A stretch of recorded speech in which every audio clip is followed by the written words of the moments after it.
San Patricio. Ella tiene ahora un despacho profesional, en fin, es una luchadora. Además, como un tema, la verdad que tan difícil, para mí, para muchos otros, como es el tema del paisaje, un factor desagregado de la relación medioambiental, que tiene ahora, aquí en Cantabria, su propia legislación, muchas otras comunidades mucho antes. Después se analiza el tema y siempre se analizan los medios, los mecanismos de planificación y gestión del paisaje. Y la verdad es que ella nos lo contará porque nos ha hecho. Gracias. Bueno, hola. Bueno, muchas gracias por invitarme, ¿no? Es un pretexto para mí para volver a casa, a ver a mi padre, a mis sobrinos, a mi hermano y a muchos amigos. Y es un placer, ¿no? Sentir que te quieren en un sitio en el que trabajaste y al que amas mucho. Muchas gracias también a Fran porque ha sido muy cariñoso en todo este proceso. Espero que lo siga siendo después de la charla. Espero no decepcionarle. Todavía ayer recibía un mensaje de él que me decía: la quinta jornada en la que participas está dedicada, en esencia, a revisar el significado y valor de la evaluación ambiental urbanística, en primer lugar, y a descubrir el sentido y la virtud de la planificación y gestión del paisaje, en segundo. Decía: escribo esta última frase por inseguridad, me gustaría escucharte.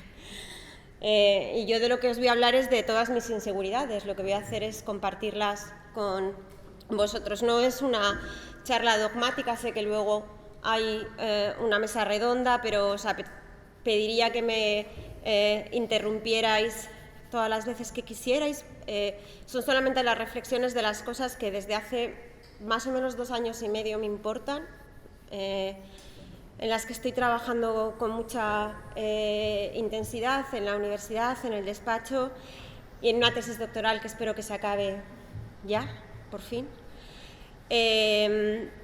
Y la estructura de la charla tiene su origen en un artículo que me pidió Ángel Menéndez Resac, que ha estado aquí con vosotros, para la revista Ambienta, para la revista del Ministerio, y que podéis consultar en la web, porque es libre.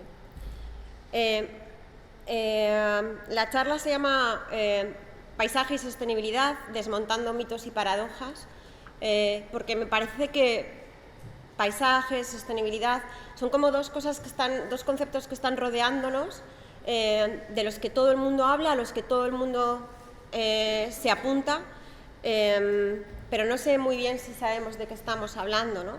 Es tan así que ahora que estamos viviendo, ¿no?, qué va a pasar con el planeta y qué va a pasar con Estados Unidos, si va a ganar Clinton o Trump, pues hasta Trump, que en todos sus discursos decía que el cambio climático era una patochada, era un invento. En el primero de los debates, esta es una foto del primero de los debates, decía: no, yo nunca he dicho esto, ¿no? Porque claro, ahora, ¿quién no es sostenible, no? Todos los planes son sostenibles, todos los proyectos que hacemos son sostenibles, todas las estrategias que hacemos son sostenibles, pero ¿de dónde viene el concepto de sostenibilidad? ¿Por qué surgió? Esta mujer delgadita que veis en la imagen se llama Rachel Carson. Ella era una bióloga marina y una escritora fabulosa, de bestsellers increíbles que os recomiendo, están todos traducidos al castellano.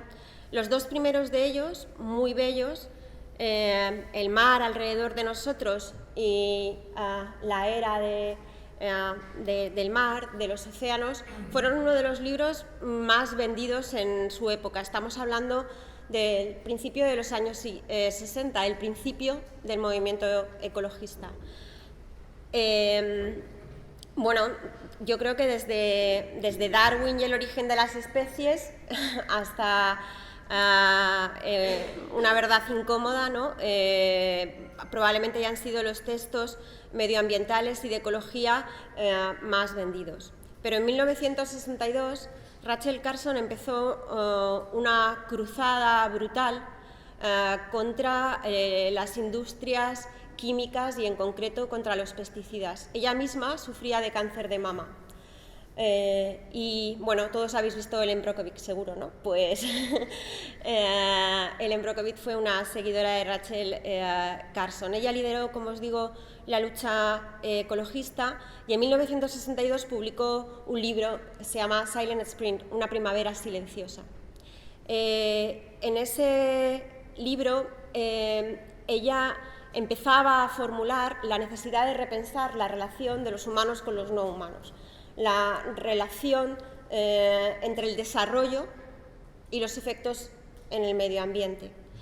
Es un momento muy duro en Estados Unidos en el que las industrias químicas están liderando el mercado y los pesticidas están transformando buena parte de los suelos con el problema de alterar el ciclo del fósforo y del nitrógeno y también alterar con ello el ciclo del agua y la producción de alimentos y también la salud.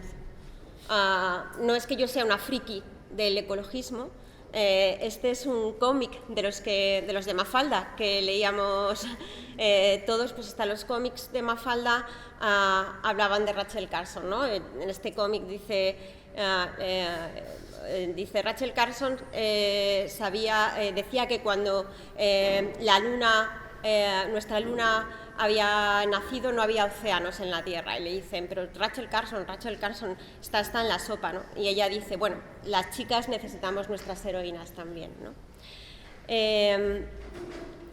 Esta foto seguro que todos la conocéis, ¿no?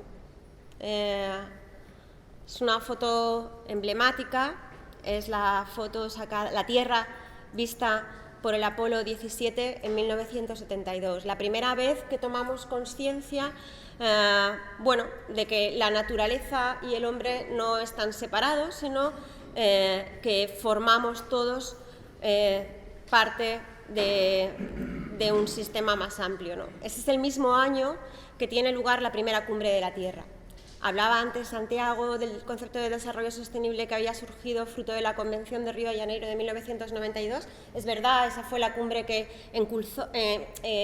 encumbró el concepto de desarrollo sostenible, digamos, para toda la población, pero el origen de estos planteamientos tienen que ver con el nacimiento del movimiento ecologista, la necesidad de replantear nuestros modelos de desarrollo y la comprensión de que el hombre es un elemento más del sistema, hasta el punto de que su acción o inacción produce transformaciones que pueden llegar a ser irreversibles. Y en esta primera cumbre de la Tierra de 1972, celebrada en Estocolmo, se empezaban a vislumbrar la necesidad de trabajar en el planeta de una manera distinta, de comprender que los seres humanos somos reguladores del medio, es decir, que somos agentes que, como en los ecosistemas, cogemos recursos del medio,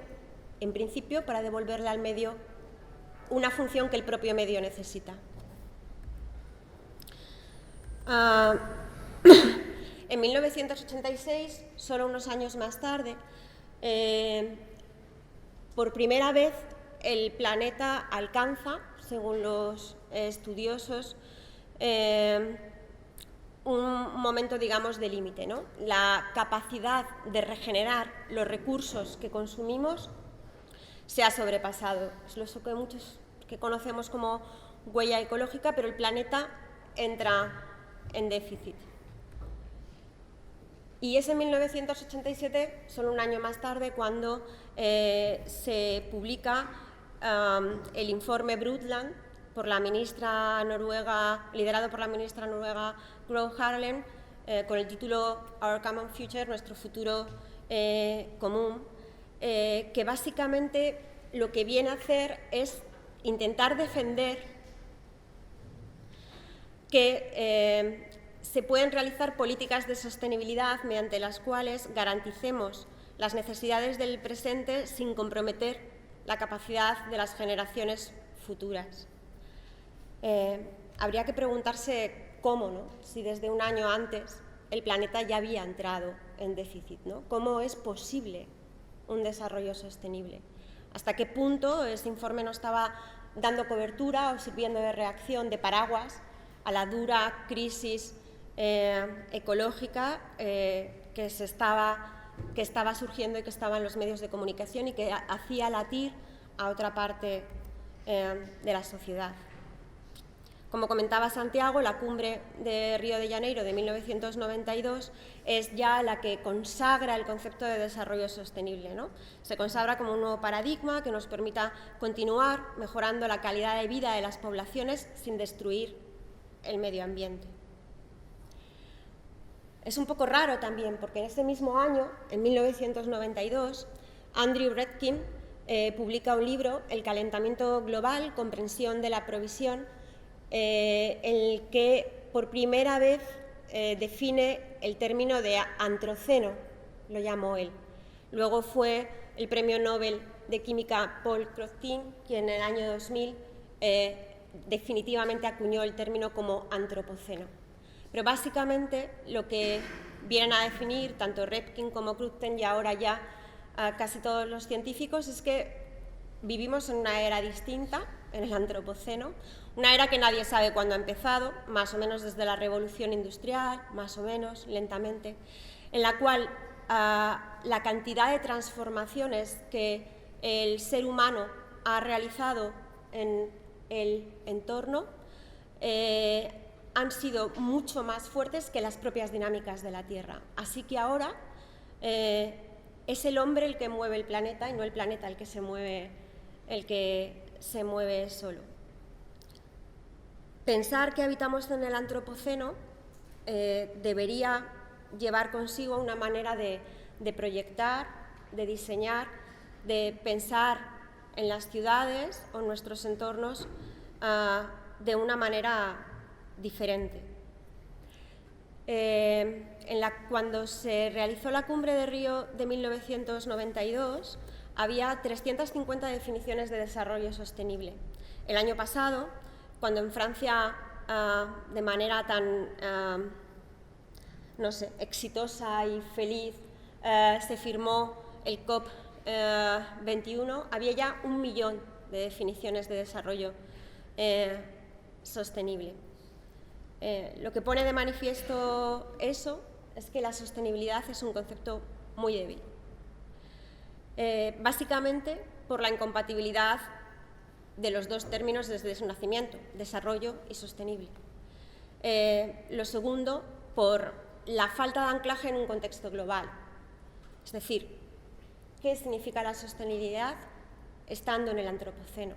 ¿Qué significa la sostenibilidad en un momento en el que el planeta está ya en déficit en relación a sus recursos? ¿Cómo un desarrollo puede ser entonces sostenible? Y por último, por una enorme decepción, yo creo que generalizada, en relación a los resultados, ¿no? Para muchos, entre los que me incluyo, la sostenibilidad es básicamente un término operacional, un paraguas que ha permitido todo lo que ha permitido. La realidad, o parte de la realidad, porque saber no sabemos nada y yo menos que nadie, es que existe una enorme vulnerabilidad de lo que se denominan como sistemas de soporte vital del planeta. Y el calentamiento global, que es solamente una de estas variables, uno de estos sistemas, por ejemplo, está aumentando entre 20 y 50 veces más rápido que nunca, ¿no?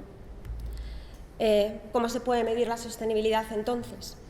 ¿Cómo podemos estar seguros de que las hipótesis formuladas hoy se van a cumplir? Para muchos, entre los que me incluyo, en el actual escenario de crisis climática es poco realista definir y mucho más aún cuantificar las variables de un mundo sostenible, porque para lograrlo se necesitan condiciones estables que hoy sabemos que no se dan, ni se pueden dar en sistemas adaptativos complejos. No sé si habéis oído hablar de la metamorfosis de las ciencias de Prigogine, pero me da igual. Nosotros aquí, los partidos políticos, las ciudades, somos sistemas adaptativos complejos. Eso significa que estamos en un constante cambio, la estabilidad, el equilibrio no existe. Vamos pasando, los sistemas adaptativos complejos van pasando por ciclos caóticos de evolución, de pequeñas metamorfosis que tienen que ver o que están provocadas por el contexto que las arropa y también por propiedades inherentes a los sistemas, ¿no? Por eso, esta concepción de la sociedad, de la ciudad, como un sistema adaptativo complejo, choca con los modelos más extendidos de medición de sostenibilidad, que suelen reducirse a parámetros cuantitativos, que están alejados del funcionamiento de los sistemas y de las relaciones de flujos entre los distintos elementos de los sistemas. La sostenibilidad entendida como un proceso lineal, en un contexto cerrado, en un momento determinado, choca frontalmente con la vida en el planeta y con los sistemas adaptativos complejos. Me gusta esta foto de Rachel Carson, ya mayor, antes de morir, porque su mirada ecologista nos venía a decir que en la naturaleza nada existe solo.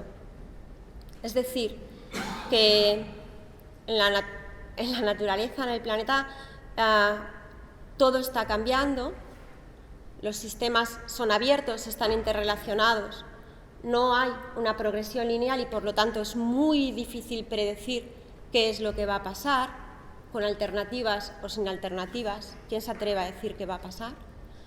Los sistemas no están en equilibrio, no son estables, es más, tienen un comportamiento caótico. Sin embargo, la manera en la que se han desarrollado las valoraciones de la sostenibilidad lo reducen a sistemas cerrados, predecibles y en equilibrio. A eso es a lo que se le llama sostenible. Alan Berger, un profesor del MIT, del Instituto Tecnológico de Massachusetts, denomina esta manera de entender la sostenibilidad como los exterior landscape, como las externalidades del paisaje. Aquí es donde voy a enganchar sostenibilidad con paisaje, Fran, te lo prometo. La imagen que estáis viendo es una imagen del Mississippi, del delta del Mississippi, un trocito del delta del Mississippi, porque el Mississippi, la cuenca del Mississippi ocupa 1/4 de los Estados Unidos. Es un delta en el que el río gana al mar. Es un delta en el que el río ha ido meandreando, pasando de un río a otro, depositando sedimentos y arrojándolos al mar, creando a lo largo de los siglos esos alveolos. Soy arquitecto, perdón por los ecólogos, geógrafos, tal, que hablo mal de las cosas, pero más o menos se entiende cómo se forma el delta, ¿no? Este aporte de sedimentos hacía que el río fuera venciendo al mar y que la subida del nivel del mar no produjera riesgos para las actividades que se iban desarrollando. Sin embargo, desde mucho antes, pero con mayor intensidad desde 1835, el hombre decidió que podía controlar un sistema como este y se empezó a encauzar el delta del Mississippi, a canalizarlo básicamente para el transporte de materiales y mercancías. Al entubar el río, un río muy grande, lo que pasa es que el río deja de meandrear, deja de recoger esos sedimentos y el mar empieza a vencer al río. Y la subida del nivel del mar por los efectos del cambio climático empiezan a hacer que ese delta disminuya. Esta imagen de los primeros cartógrafos que intentaban dibujar los distintos saltos de un río a otro contrasta con esta imagen después de las inundaciones del Katrina. Eso que llamamos desastre natural es solamente no saber mirar. Eso que llamamos desastre natural es decidir que podemos controlar a la naturaleza hasta un punto de establecer dónde está el riesgo y dónde no lo está. Nueva Orleans no se inundó por los efectos del Katrina, Nueva Orleans se ahogó. La construcción de los diques y la subida del nivel del mar lo que iba haciendo progresivamente era que la tierra se hundiera un poco. Al hundirse un poco, los cultivos y el terreno se salinizaba. Al salinizarlo se drenaba para poderlo seguir explotando. Al drenarlo se producía un aumento del fenómeno de subsidencia. ¿Qué pasa entonces? Que llegó un momento en el que Nueva Orleans estaba por debajo del nivel del mar. Cuando llega el Katrina, los diques de contención para los que estaba calculado el Katrina pudieron resistir la fuerza del Katrina, pero lo que no pudo hacer la ciudad fue evacuar su propio agua y se ahogó.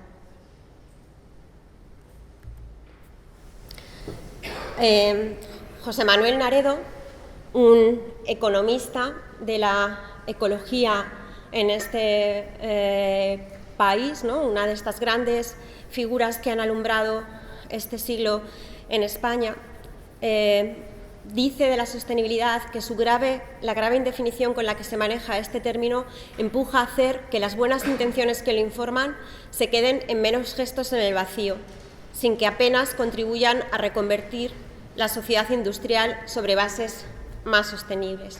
Por eso hay ya asociaciones de detectores de lo verde, ¿no? Del lavado verde, detectores de la sostenibilidad, eso es lo que pone esto, ¿no? Greenwash Detected. Por eso, la paradoja de la sostenibilidad esconde su ambigüedad conceptual y su debilidad operacional, a pesar de que es tremendamente popular, ¿no? En estas guías que podéis bajaros de Internet están todos los TICs con los que alumbramos los desarrollos sostenibles, ¿no? Papeles reciclados, que la letra sea en verde, que salgan florecitas, da igual que sea una compañía aérea, no contamina, salen flores, el combustible que utiliza está certificado, no se sabe por quién, no se da ningún dato. Bueno, los desarrollos sostenibles son un poco igual. No pretendo desmontar los objetivos que están detrás de la sostenibilidad o del desarrollo sostenible, pero sí me apetecía compartir con vosotros la preocupación por intentar clarificar un enfoque que lo permita o que permita su operatividad de manera colectiva, ¿no? Para muchos investigadores, el camino de la sostenibilidad se dará a través de la mejora cualitativa, no cuantitativa, de la capacidad de adaptación de los sistemas, para lo cual es imprescindible relacionarlos con su contexto real, un contexto a escala global, a pesar de que las acciones sean locales, y un concepto en constante cambio, fruto de procesos internos y procesos externos. Estos sistemas vitales, que básicamente los últimos informes que hay, los sistemas vitales con los cuales el planeta se mueve, o por lo menos sigue funcionando para que haya vida humana en la Tierra, son estos 9 que veis allí. 4 de ellos, los 4 primeros, están en un estado, digamos, ya como de colapso, por así decirlo, ¿no? El primero de ellos es el cambio climático, el segundo, del que todo el mundo habla también, ¿no? El segundo, el ciclo del fósforo y nitrógeno, que tiene que ver con los fertilizantes y que afecta básicamente a la calidad de las aguas, y con la calidad de las aguas a la producción de alimentos. Es increíble la cantidad de enfermedades, de alergias que cada vez hay más, ¿no? Hasta el punto de que hay también plataformas como Blue Health que intentan ya no hacer planes de sostenibilidad en las ciudades, sino simplemente controlar la salud a través de volver a incorporar el agua en la ciudad. La pérdida de integridad de la biosfera, ¿no? Hablaba también antes Santiago, la pérdida enorme de la biodiversidad, incluso la extinción de determinadas especies, ¿no? O el cambio en los sistemas de la tierra fruto de la desforestación. Estos 4 sistemas vitales son críticos.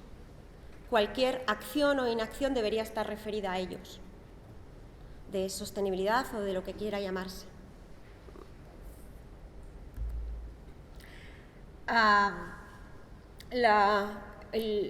el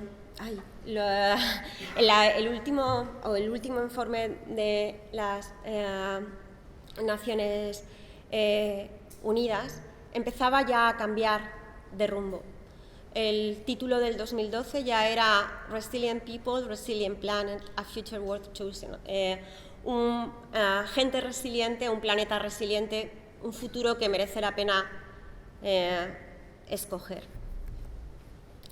Esta nueva perspectiva, la perspectiva de la resiliencia, lo que pretende es dotar de operatividad al concepto de desarrollo sostenible que, aunque está generalmente adaptado, pues parece que no ha sido capaz de llevarse a la práctica. Y esto exige la necesidad de nuevos enfoques que reconozcan esas externalidades ambientales de las acciones y de la inacción. Supongo que en el debate luego podremos decir algunas cosas, pero proteger no es nada. O no significa la estabilidad de nada. La no acción es una acción. El desarrollo sostenible debe entenderse como parte de un proceso dinámico de aceptación, de aprendizaje y de acción para intentar reconocer las interrelaciones entre el medio, la economía y la sociedad. O sea, no es un fin en sí mismo. Esta nueva perspectiva, la perspectiva de la resiliencia, puede ser que tenga tan mal éxito como el de la sostenibilidad. No estamos seguros de ellos. Lo que sí parece es que plantea enfoques distintos en la manera de trabajar, pero choca con conceptos que nos han grabado a sangre, no sabemos muy bien por qué.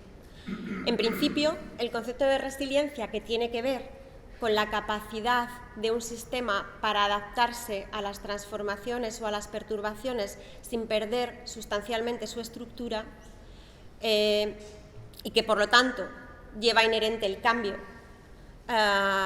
choca con el concepto de permanencia, de que los paisajes van a seguir como están y por eso los protegemos. Choca incluso con el concepto de identidad, de las plantas que son típicas de los sitios, de las que no son típicas de los sitios.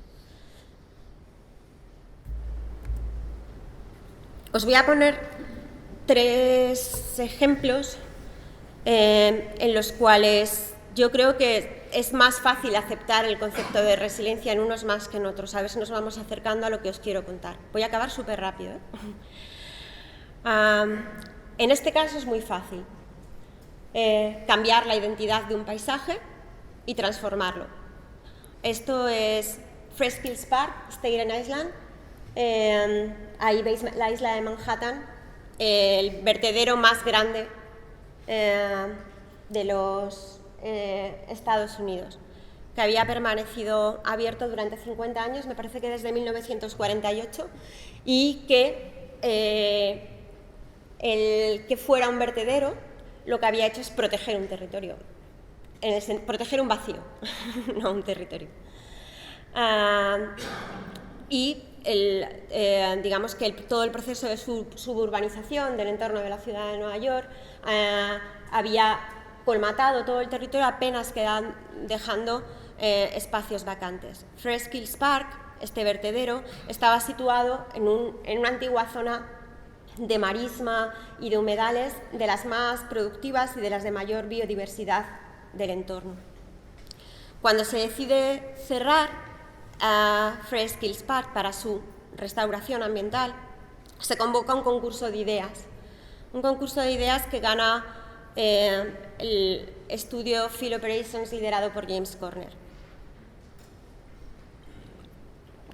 que lo que propone es un proyecto basado en una estrategia de paisaje resiliente, es decir, en intentar catalizar procesos que le hagan llegar a este vertedero a recuperar una cierta biodiversidad y valerse por sí mismo.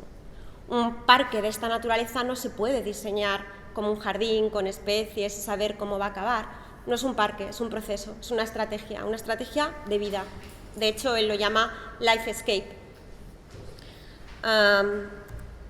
No voy a contaros el proyecto porque no tiene sentido, pero es un proyecto de esos que se va dibujando a lo largo de 30 años, que empieza por,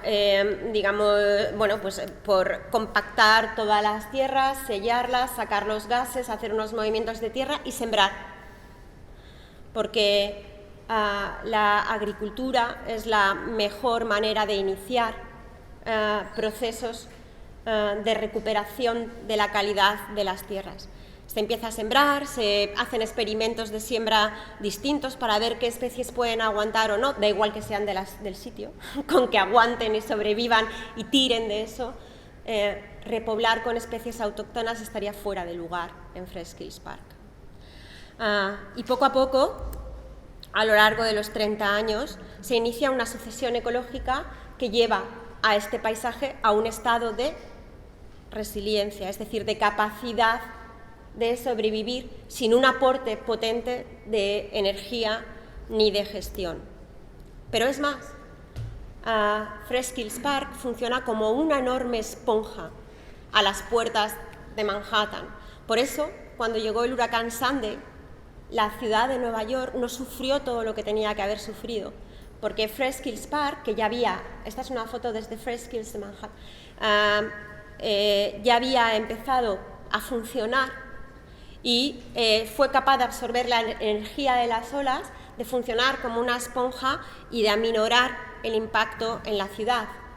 Así que se empezó a catalizar la idea dentro de la ciudad de Nueva York de que recuperar sus zonas húmedas podría ser la mejor manera de defenderse ante las incertidumbres del cambio climático, los pronósticos de huracanes cada vez más potentes, etcétera, etcétera, etcétera. Y se inició desde ese momento un trabajo en el que todavía están y seguirán de repensar toda la ciudad a partir de repensar su relación, el interfaz de la tierra con el mar. Este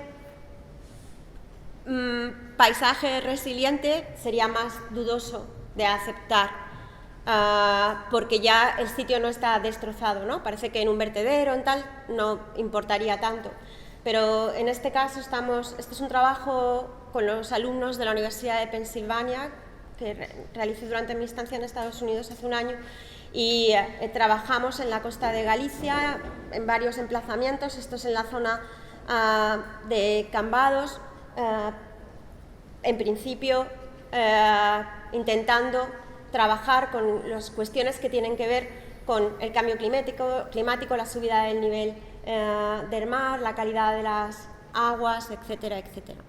Bueno, Galicia es espectacular, esta parte de la costa y esta ría es también espectacular, tiene una particularidad y es que tiene una superficie intermareal muy grande, muy amplia, que ha permitido que durante tiempo se utilice de manera productiva, es decir, ahí se marisquea. Sin embargo, pues está habiendo problemas precisamente por la subida del nivel del mar. Hay especies que han desaparecido, que ya no surgen, digamos, con tanta facilidad. La cuestión es muy compleja, pero algunos de los alumnos empezaron a intentar comprender la relación que existía entre esa pérdida de la calidad, digamos, de los nutrientes y la relación de la zona donde se mariscaba con su entorno. Al mismo tiempo, Cambados es el sitio del albariño y todo el terreno de alrededor está tremendamente explotado. Pues también los fertilizantes que se utilizan están afectando a la calidad de las aguas y además en la medida en la que va subiendo el nivel del mar, pues digamos que eso va barriendo aún más de fertilizantes, ¿no? Obviamente es un trabajo de universidad, no está monitorizado, no sé qué, pero bueno, simplemente una manera de entender que cuál sería la manera de proteger un territorio rural en un pueblecito maravilloso, precioso, tal, proteger sus elementos de interés, los hitos paisajísticos, o ver cómo funciona y cómo sobrevive. No lo sé. Pero en esto es en lo que estuvimos trabajando, ¿no? En intentar entender cómo funcionaba ese paisaje, cómo funcionaba cada uno de los elementos de ese sistema, cómo afectaba a las especies y cómo se podían manipular esos paisajes para producir nuevas ecologías. Antes de ayer recogía este tuit de la Rockefeller Foundation que os pongo y que comparto con vosotros, que dice: la resiliencia significa entender que el futuro no va a ser como el pasado. Y me parece que esto tiene que ver con lo que yo siento que es el paisaje. No sé si estaré contestando a Frank con todo este lío. El caso es que la Rockefeller Foundation lleva 8 años financiando proyectos de investigación en todos los Estados Unidos y ahora ya en todo el mundo, que tienen que ver única y exclusivamente con la resiliencia, no con la capacidad de proteger, sino con la capacidad de adaptarse. Uno de ellos es este que quiero compartir con vosotros, se llama Structure for Coastal Resilience y es un proyecto que podéis consultar en la página web que la Rockefeller Foundation sacó después del huracán Sandy, trabajando con 4 universidades, Princeton, que era quien la lideraba, Harvard, Penn Design y la Universidad de Arquitectura de la Ciudad de Nueva York. Y trabajando en 4 emplazamientos distintos, muy por encima, os voy a contar lo que pensó el equipo liderado por Rosetta Elkin de la Universidad de Harvard en Narragansett. Bueno, esta zona ha estado devastada por el huracán Sandy, es una zona muy poco poblada, en la que gastarse dinero para hacer diques y tal era algo inasumible económicamente para the US Corps of Engineers, o sea, para USACE, para el cuerpo de ingenieros de los Estados Unidos, que son quienes llevan la protección y la gestión frente a los huracanes, el cambio climático, etc. Pero estos investigadores, Rosetta lleva una línea de investigación basada en la vegetación, y estos investigadores se dieron cuenta de que después del Sandy había determinadas especies, esta en concreto, que habían sobrevivido, es decir, que no se los había llevado por delante porque su estructura rizomática de alguna manera los había anclado. Habían caído muchas de las especies, pero habían funcionado casi como un dique. Así que el proyecto o la propuesta de Structures for Coastal Resilience de la Universidad de Harvard lo que proponía no es un humedal, como en el caso de Fresh Kills Park, sino un bosque. Hacer, en vez de un dique, un bosque donde nunca hubiera habido un bosque. No sé si con los parámetros de sostenibilidad que tenemos aquí, colocar un bosque donde nunca ha habido un bosque es algo que se entiende como protección de el paisaje. Os quiero contar esto porque si hay un país que haya liderado el desarrollo por encima de cualquier cosa, está claro que son los Estados Unidos. Y después de la Segunda Guerra Mundial, que toda la capacidad armamentística y tecnológica de los Estados Unidos no sabían qué hacer con ella, pues además de otras cosas que no voy a comentar, se dedicaron a hacer infraestructuras. Y the US Corps of Engineers es el cuerpo de militares reconvertidos a ingenieros que ha hecho todas las infraestructuras de los Estados Unidos, entre ellas la de Nueva Orleans. Pues, y por supuesto, con medidas fuertes, como las hacen los ingenieros.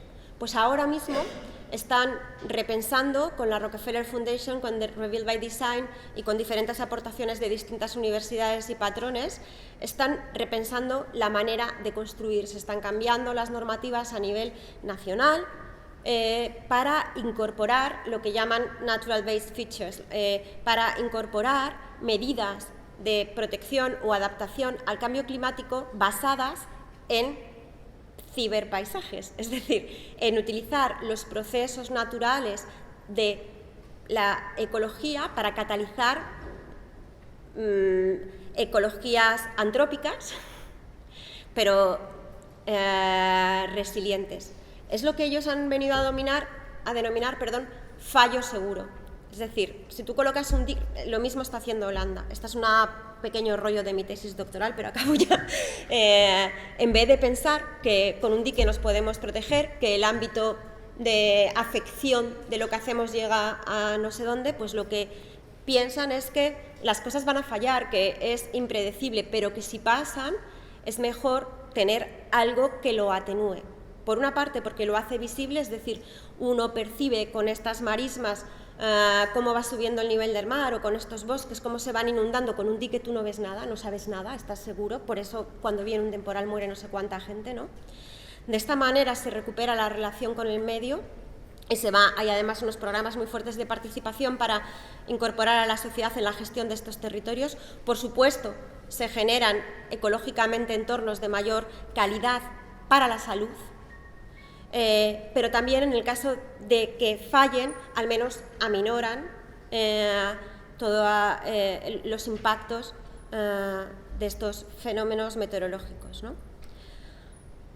Así que, para mí, hablar de paisaje es hablar de resiliencia, o para mí hablar de sostenibilidad es hablar de resiliencia. Y la verdad es que es algo que me engancha con la profesión, porque tiene que ver con diseñar, tiene que ver con utilizar la capacidad creativa, en este caso anclada en la ecología, para generar un conjunto de procesos que nos permitan adaptarnos a los cambios que predecimos y no liarla mucho en el caso de aquellos que no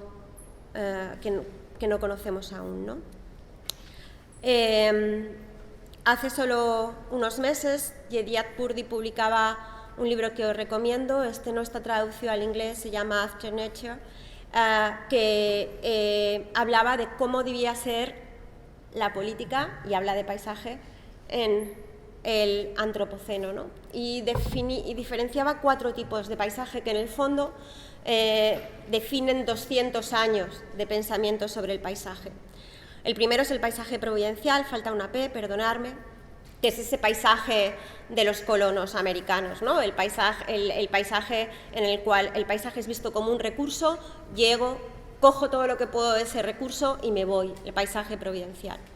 El paisaje romántico, es decir, ese paisaje de los paisajes protegidos, que él ya anuncia como esos paisajes que dejamos prístinos para poderlos gozar. O sea, es el preludio de los desarrollos turísticos, ¿no? Otra manera de explotación providencial del territorio. El paisaje utilitario, es decir, el paisaje de aquellos que piensan que pueden medir cuánto paisaje se puede construir, cuánto paisaje no se puede construir, porque lo equilibramos, ponemos los árboles en otro sitio y no sé qué. Y el paisaje ecológico, ¿no? El que lideraba Rachel Carson, ese paisaje de no podemos hacer nada porque el planeta está en déficit. Purdi no dice cómo será el paisaje del antropoceno. Hace un mes, hablando con Iñaki Alday para una entrevista para una revista que me mandaron a hacer, Iñaki, que es quien me recomendó este libro, porque a su vez a él se lo había recomendado Margarita, su socia. Sabéis quiénes son Iñaki Alday y Margarita Jover, uno de los estudios más importantes de arquitectura del paisaje, los que hicieron el Parque del Ebro en la Expo de Zaragoza, han ganado todos los premios del mundo. Ahora Iñaki dirige arquitectura de paisaje en la Universidad de Virginia. Decía que él entendía que el paisaje del antropoceno, lo que se podría definir como el paisaje de una era post-ecológica, tenía que ser el paisaje de la resiliencia, es decir, paisajes basados en infraestructuras verdes y en sistemas socioecológicos, paisajes entendidos como territorios capaces de adaptarse a los cambios. yo no sé si esa es la solución, os doy la que me daba Iñaki, pero que sí que os animo a trabajar en ese sentido.